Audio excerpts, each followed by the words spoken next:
Hello, BookThinkers family, and welcome to episode number 8 of our brand new podcast, BookThinkers Life-Changing Books. During each episode, I interview some of the world's top authors, and as a listener, you can expect to discover new books, new mentors, and new resources that you can now use to achieve more and live better. In this episode, I have the pleasure to interview author, entrepreneur, and investor Nir Eyal. Before writing his 2 books, Nir sold 2 businesses and then lectured at Stanford's Graduate School of Business.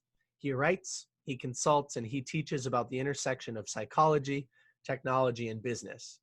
Our conversation touches on his 2 books, Hooked and Indistractable, but we also talk about the future of technology as well as some of his favorite books. So without further ado, please enjoy my conversation with Nir Eyal.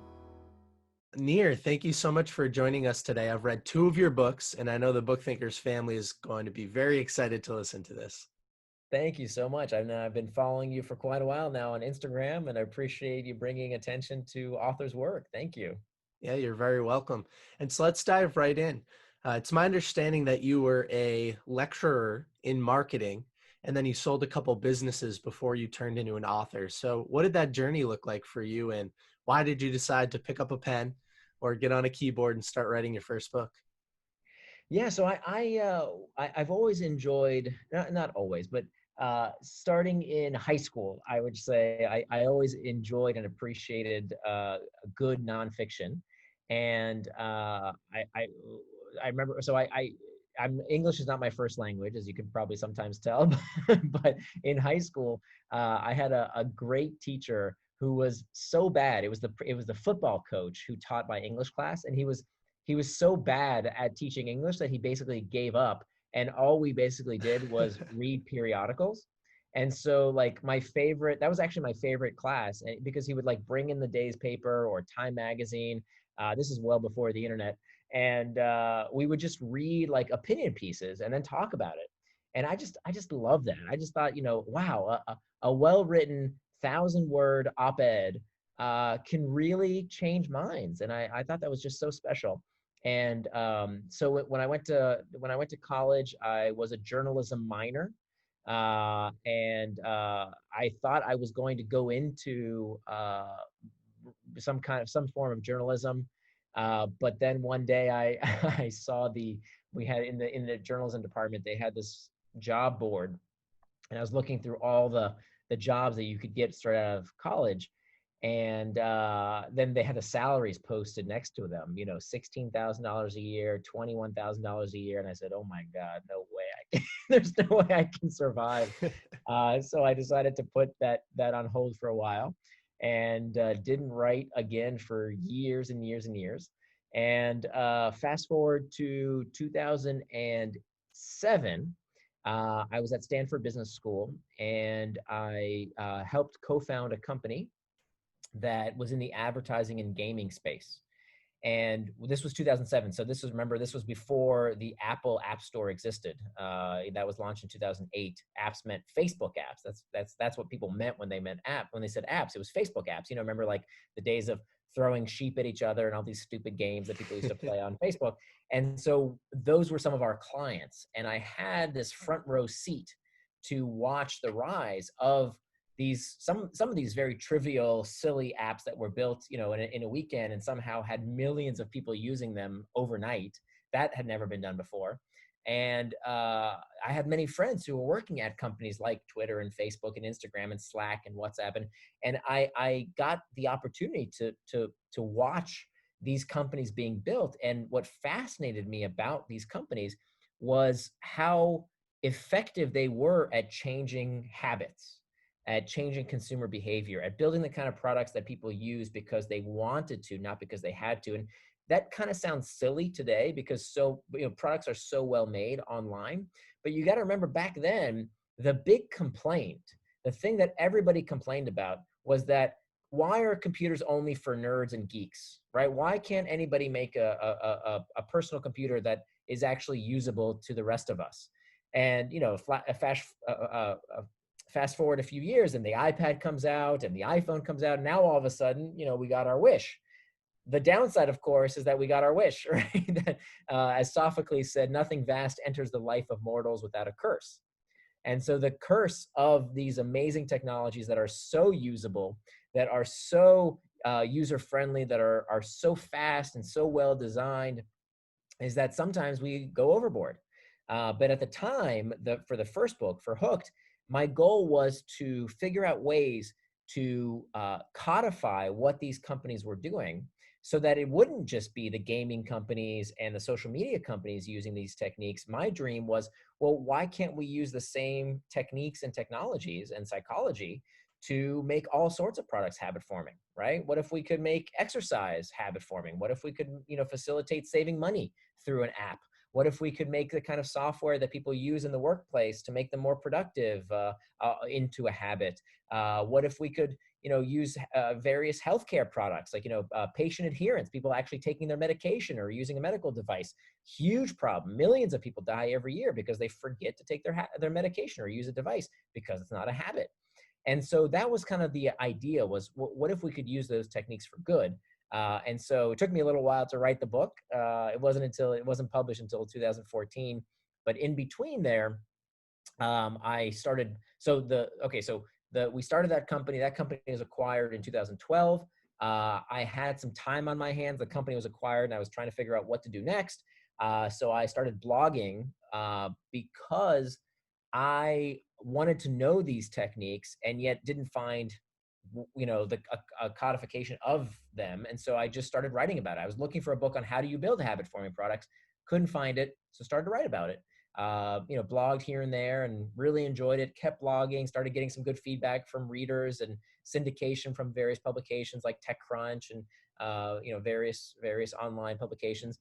And then I got a call one day from my former professor at Stanford that said, look, I really like your Hooked model. I've been reading your articles. They're really interesting. What do you think about teaching a class with me at Stanford?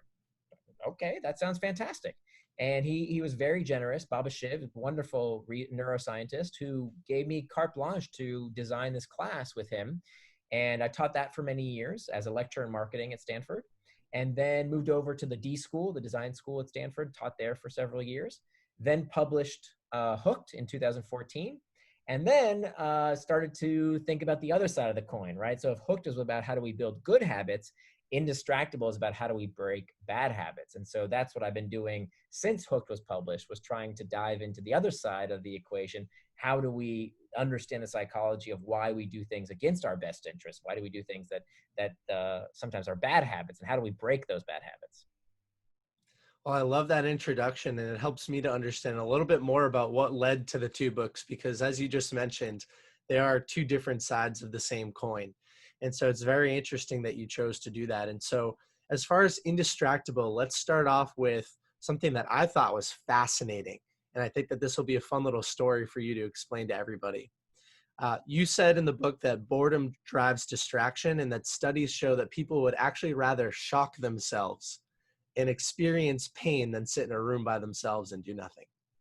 Yeah. So this is a study done by Timothy Wilson, who had this experiment where he put people in a room and basically told them to do nothing. And he strapped this device that would give them a mild but painful electrical shock. And they were told, this will hurt, but if you want to press it, feel free. And it turns out that, I think it was something like, I don't have the study in front of me, but I think it was something like 30% of men and something like 20%, if I'm not mistaken, of women would rather shock themselves knowing it would hurt than doing nothing.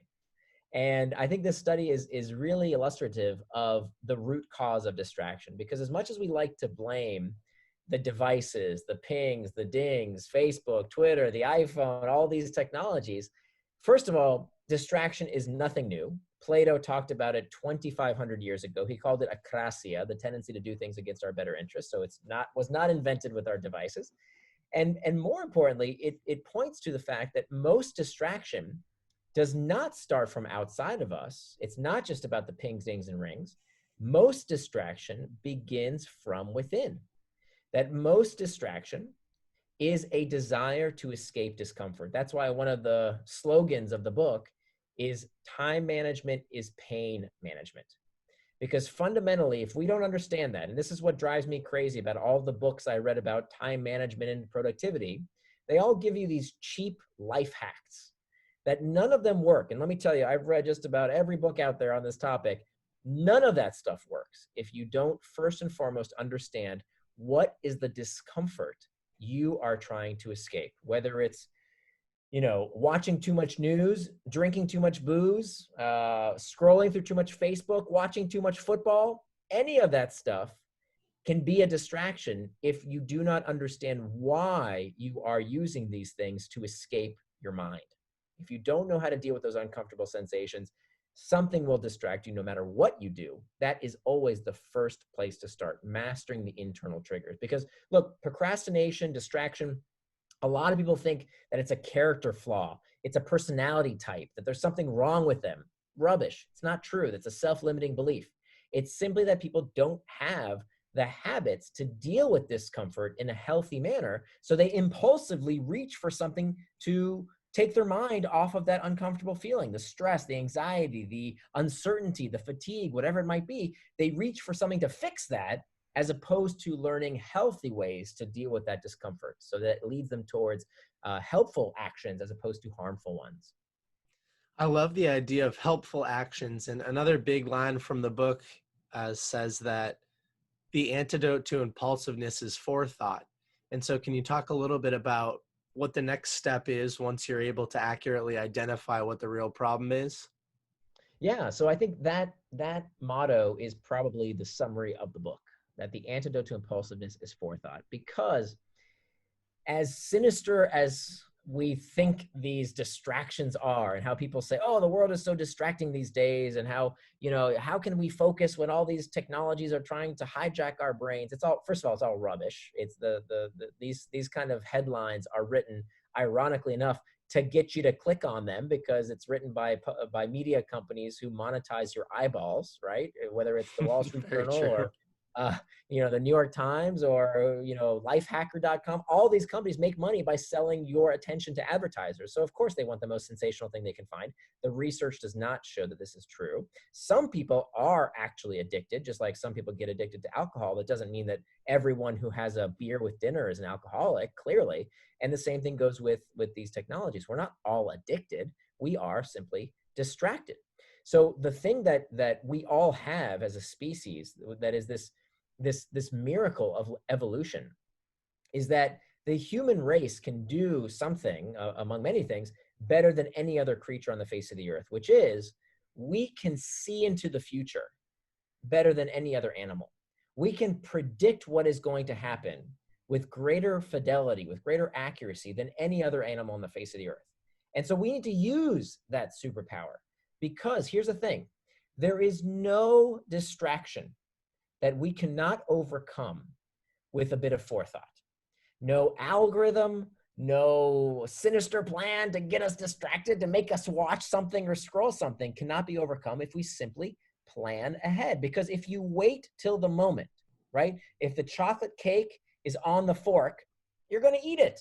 If the cigarette is lit, you're going to smoke it. If you sleep next to your cell phone every night, you're going to pick it up first thing in the morning, because you've already lost, right? Self-control and willpower don't work. They fail.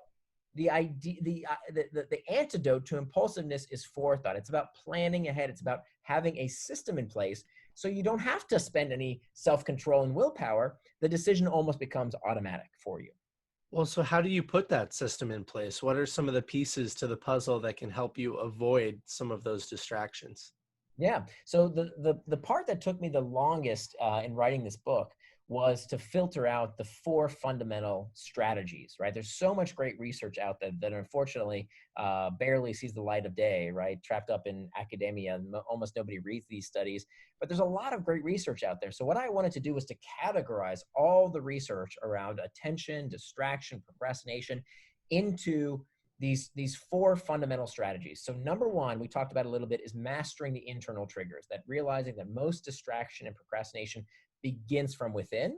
Step number 1 is having new habits, so that when you feel bored, lonely, fatigued, stressed, anxious, you're not impulsively reaching for something to take your mind off of that sensation as a tool of escape, but rather you have a habit of dealing with that discomfort in a way that leads you towards healthy traction, rather than distraction.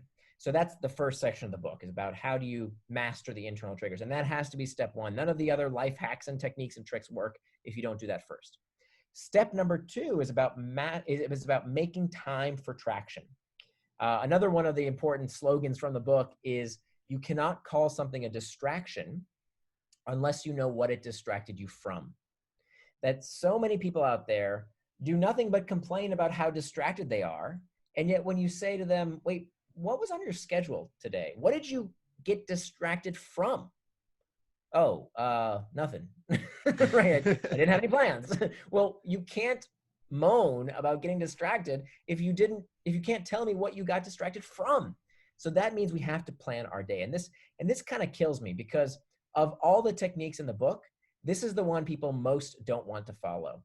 There's a lot of when I preach this gospel around how this works, and by the way, I didn't make this up. This is called setting an implementation intention. And it has been proven now, well, proven, you can't ever prove something in science, but it has been shown in study after study to be a highly effective technique. And it's very simple. It's planning out what you're going to do and when you're going to do it.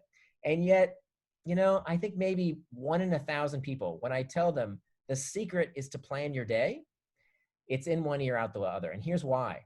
Because it's work. Mm-hmm. You got to think. People don't like to think. But maybe I can reach a few people who are listening to me right now and say, wow, you know what? This guy's done his research. Maybe I should give this a shot. I know it's a little bit of work, but if I want to live the kind of life that I know I deserve, if I want to be the kind of person I know I can be, if I want to actually control my attention and choose my life, please take my advice. Plan your day. It takes maybe 15 minutes a week, and you're going to plan out how you want to spend your day so that you can turn your values into time. What does that mean? Values, what's the definition of values? Values are defined as attributes of the person you want to become. That's my definition. Values are attributes of the person you want to become. So we ask ourselves once a week for 15 minutes, we just ask ourselves, how would the person I want to become spend their time? How would they spend their time? And then we ask ourselves in these 3 life domains of you're at the center of these 3 life domains. If you can't take care of yourself, you can't take care of others. How would the person you want to become spend time on themselves? Time for proper rest, proper nutrition, exercise, meditation, prayer, video games. You can do any of that stuff. Whatever it is that the person you want to become would do, put it on your calendar. Okay, don't just say it, put it on your calendar. Hold the time for it. And the beautiful part is you can turn distractions into traction by simply planning for it. If you want to play video games, social media, YouTube, great, do it, enjoy, because the time you plan to waste is not wasted time. So just by planning for it, it becomes traction rather than distraction. The second circle, the second domain, is relationships. Planning time for the most important people in your life, as opposed to giving them whatever scraps are left over. Our kids, our parents, our siblings, our friends, our community groups. Planning that time and holding that time and keeping it sacred for the important people in our life. And then finally, the work domain, right? So there are 2 types of work. We have what we call reactive work and reflective work. Reactive work, this is how most people spend their entire day, reacting to stuff. Phone calls, emails, Slack notification, messages, they're constantly reacting. But the people who get ahead, they do reflective work to some degree. And it doesn't even matter how much you do. If you have just a little bit of time in your day, 15 minutes, 20 minutes, 30 minutes every day to think, just time to think, the kind of work that requires undivided attention, time to strategize, to plan, to reflect. This is the problem. People find it so easy to do the reactive work that they spend almost no time thinking. They're mindless. And so they wake up 40 years later and say, wait a minute, my career didn't go as planned. My body doesn't look as I planned. My relationships aren't what I planned. I'm not living the life I planned. Well, too late, buddy, right? Your life's almost over. Don't be that kind of person. And the way you prevent that is by making time every day, even if it's a little bit of time, to reflect, to make sure you're living the kind of life and doing the kind of work that really matters. So make sure you reserve that time for reflection. So that's step 2, in a nutshell, is about making time for traction. Everybody needs to go back and listen to that. That is a book summary. And I do encourage everybody goes through the book, because there's a lot more context and data that can help you understand why this might be an issue. And so let's bring it back. When was the very specific time, because I know that you've written about it, when is the Mhm. very specific time that you realized that you had a problem with this technology and that you needed to understand how to take control of your time better? Yeah, so for me, the day of reckoning came when I was with my daughter one afternoon, and we had this beautiful day planned of just daddy-daughter time, right? Just some quality time together. And we had this book of activities that daddies and daughters could do together. One of the activities was to make a paper airplane, and another was like a crossword puzzle, all these different activities. And one of the activities in the book was to ask each other this question: if you could have any superpower, what superpower would you want? And I remember the question verbatim, but I can't tell you what my daughter said, because in that moment, I got distracted. I started looking at my phone, and I don't even know what was on my phone now. I forgot. But I was sending a very clear message to my daughter that whatever was on my phone was more important than she was.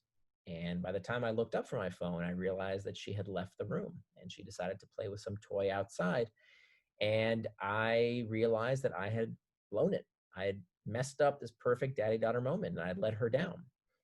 And if I'm honest with you, it wasn't just with my daughter. It was when I was at work and I would say I was going to do one thing and yet somehow didn't get it done because I was checking email or Slack channels or whatever else, but doing the thing I know was important and I needed to do that day.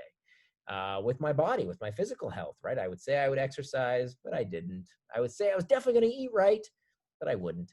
And so the superpower I decided I would most want would be the power to simply do what I said I was going to do. Imagine what life could be like if you simply lived with personal integrity. We all know what to do, especially these days with the internet.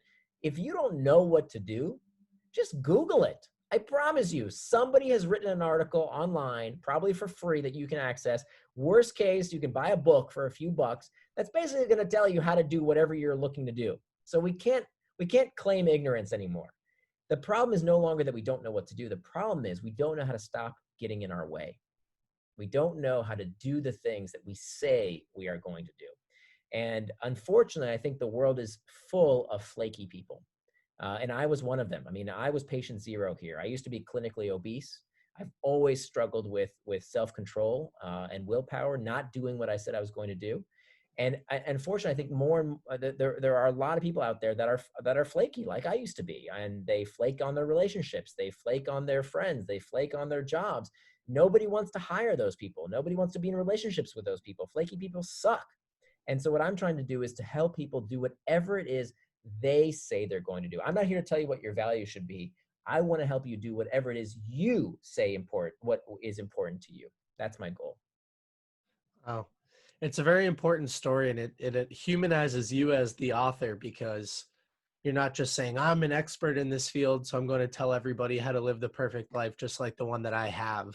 It's, Mm, well, I was in a place where I was obese and I was having a problem with my family and work because I was too distracted, and I'm patient zero. And so I wrote the book. And I think that's a very important thing to come across. So I love that. nice.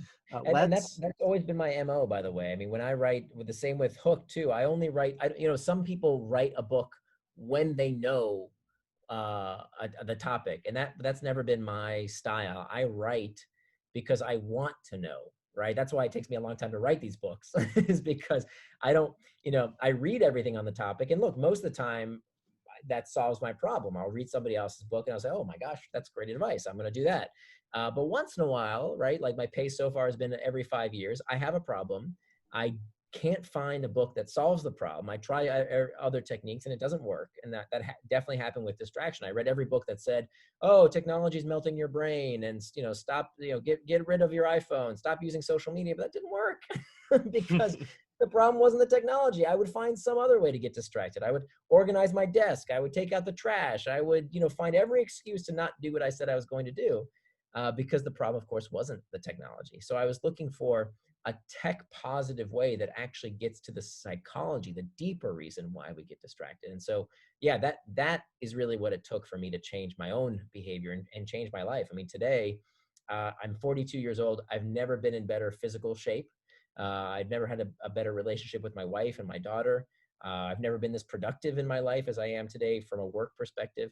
And one of the big benefits of being indistractable that I really want others to experience is that, ironically, even the leisure time for the person who is distractible isn't enjoyable, right? That only when you are indistractable do you really enjoy leisure.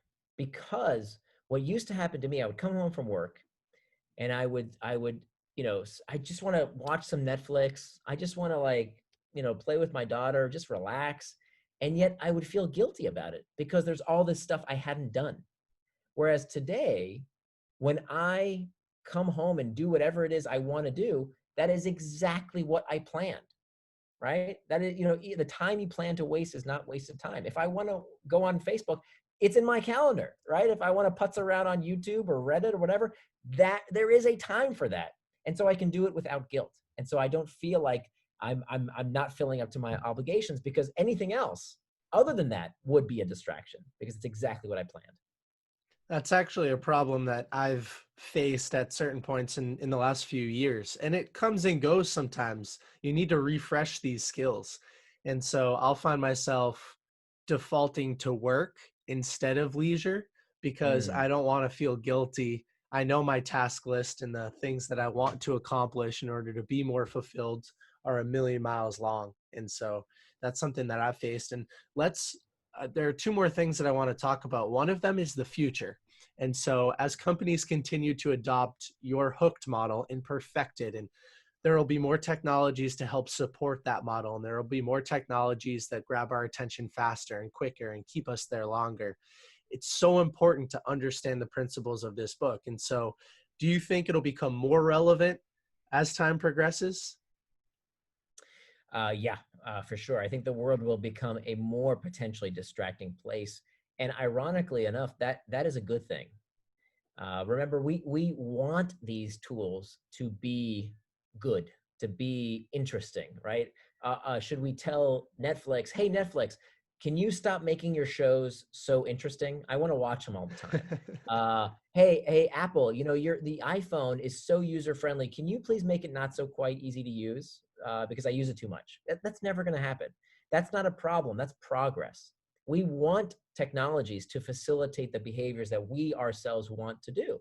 And so I think everything in Hooked is still very relevant. And I think, if anything, it's not used enough. It's not that it's used too much. It's not used enough.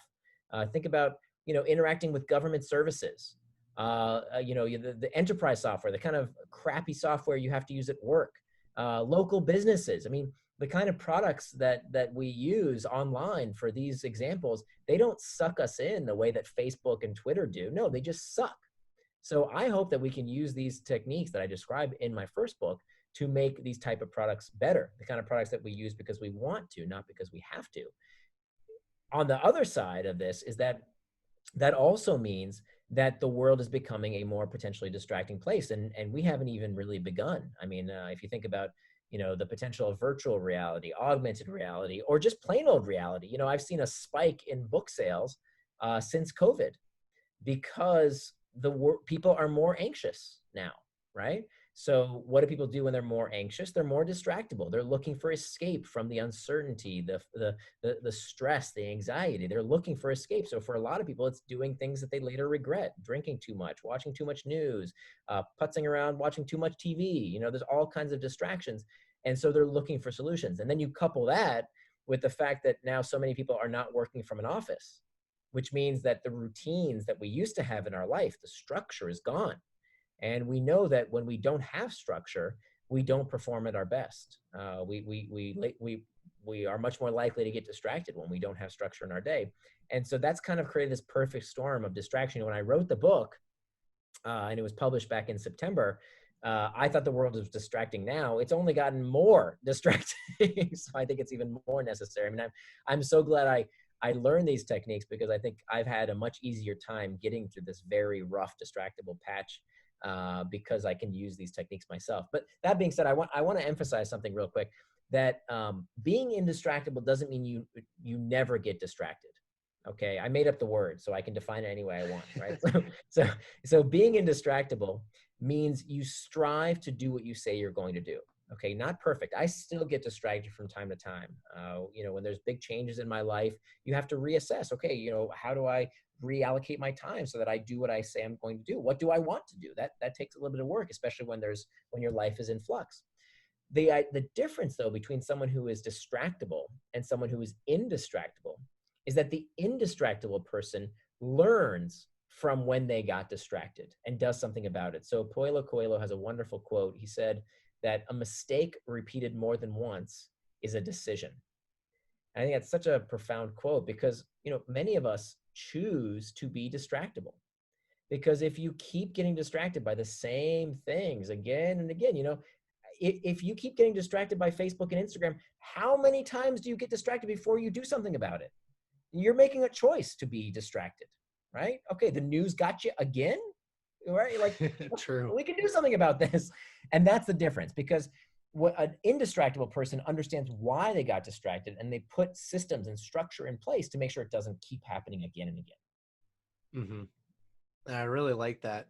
And what you highlighted is that it's not a problem, it's progress. And there's actually a quote right out of the beginning of your book, Indistractable, that I want to read to everybody because it was pretty eye-opening for me. It said, when you invent the ship, you also invent the shipwreck. When you invent the plane, you also invent the plane crash. And when you invent electricity, you invent electrocution. Every technology carries its own negativity, which is invented at the same time as technical progress. And that's Paul Virilio. Is that how it's Yeah, pronounced? I wish I could take credit for it. I didn't say that. That was Paul Virilio, right? Yeah. And that's such an amazing way to look at it because we're going to continue to make progress at an extremely rapid pace that Right. most people aren't ready for. And you need to be able to take control of your time. And so let's wrap up our conversation with a little conversation about books. And so I love to ask our guests, what are some of the books that have helped impact your life the most in a positive way, if any pop to mind? Oh my gosh, there are so many. This is always a tough question because I have so many author friends, so sometimes I get into trouble. But We won't tell. uh, yeah, you want hopefully none of them are listening. But there's so many. I'll give you a few that come to mind. So I think a fiction recommendation is Moby Dick. I think it's particularly now. Okay, I have to caveat that because the original Moby Dick is really long and very hard to get through. But if you can find yourself the stage adaptation for it, it's phenomenal. And I think it's really I think it has the essence of the full version, particularly when it comes to this timeless struggle with distraction. I mean, the story of Captain Ahab is really about how his internal struggles create distraction. It's the same story. It's a very American story. It's the quintessential American story of you know being driven in some ways in a good way, right? I would argue that the same thing that drives Captain Ahab, this madness, is also what makes us go to the moon and create world-changing innovation. And it's that same passion and drive, but understanding the real source, I think, is a fascinating look into this very same problem that I talk about in Indistractable. So that's a great fiction book. What else is really good that I'd recommend? Uh, if you've read Mindset by Carol Dweck, I'm sure many of your listeners have. That's a terrific book. I loved *Sapiens*. That comes to mind. That's a fairly recent book that I really enjoyed by Yuval Harari. What else is really good? The War of Art. I'm sure many of your listeners have read that. That's fantastic. Thinking Fast, Thinking Slow. Nudge, Predictably Irrational. Uh, yeah, A lot how's of good that? ones on the list. Yeah. And I love how whenever I ask this question, everybody gives a fiction book. Not everybody, but a lot of people have been giving a fiction book. And so I love that because fiction is one of the only places where the impossible can become possible, and it stretches Hmm. it intentionally, if you're doing it intentionally, stretches your ability to be creative and helps to Yeah, flex those neural pathways. And so I it's a love good that. point. And I've actually never read Moby Dick because it was such an intimidating book. And so now I'll Yeah. look for the stage version. Look for the stage version, or if you can see it performed after we're done with this COVID crisis, then if you can see it performed, that's even better. But if you can't, then you can order the stage adaptation. Well, let me add a couple other books, by the way. Factfulness was Great book. fantastic. I think Yeah. everybody should read that. And a book that really inspired me as a writer, and I know it's inspired many others. Hackers and Painters by Paul Graham was it's a collection of his essays. So it's, you know, it's not your typical nonfiction book where it has an arc through the entire book, but it's just a collection of essays. And I really admire his style. You know, Paul Graham does such a fantastic job of writing these essays that after you read, you're kind of, you can't help but see the world a little bit differently. And so I remember being super inspired by how he did that to me, and how I would love to do that for others. Well, I just got a couple new recommendations myself, so we appreciate that. And Yeah. before you go, where can people find more information about you? I know you have a great website. Can you talk a little bit about what that is? Sure. So my website is at nirandfar.com, but Nir is spelled like my first name. So it's Nir and far.com, nirandfar.com. And yeah, I publish something new every 2 weeks, and I send out a weekly list of articles that I've read that I think are interesting that other people should read too. So there's like a weekly digest as well. You can subscribe to one or the other or both. It's totally free. And there's also an 80-page workbook. I wanted to create a workbook for Indistractable, but it was 80 pages. And so we had to leave it out because it got too long. But the good news is you can get it for free.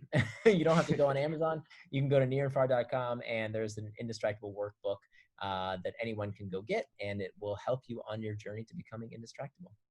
Well, thank you very much for your time today. I know that everybody will appreciate it. My pleasure. Thank you so much for having me. Bye.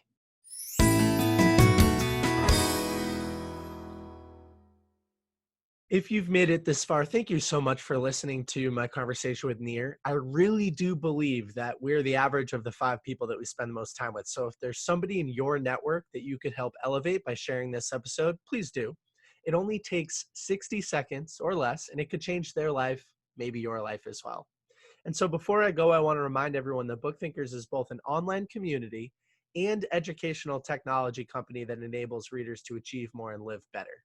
For more information on our mobile application, our shop, our social pages, or our mission, please check out www.bookthinkers.com. And as always, remember that real learning requires education like reading Indistractable and reading Hooked, checking out Nir's blog, but also behavior change. And with that, I'm signing off. I hope you found real episode in this episode of BookThinkers Life-Changing Books.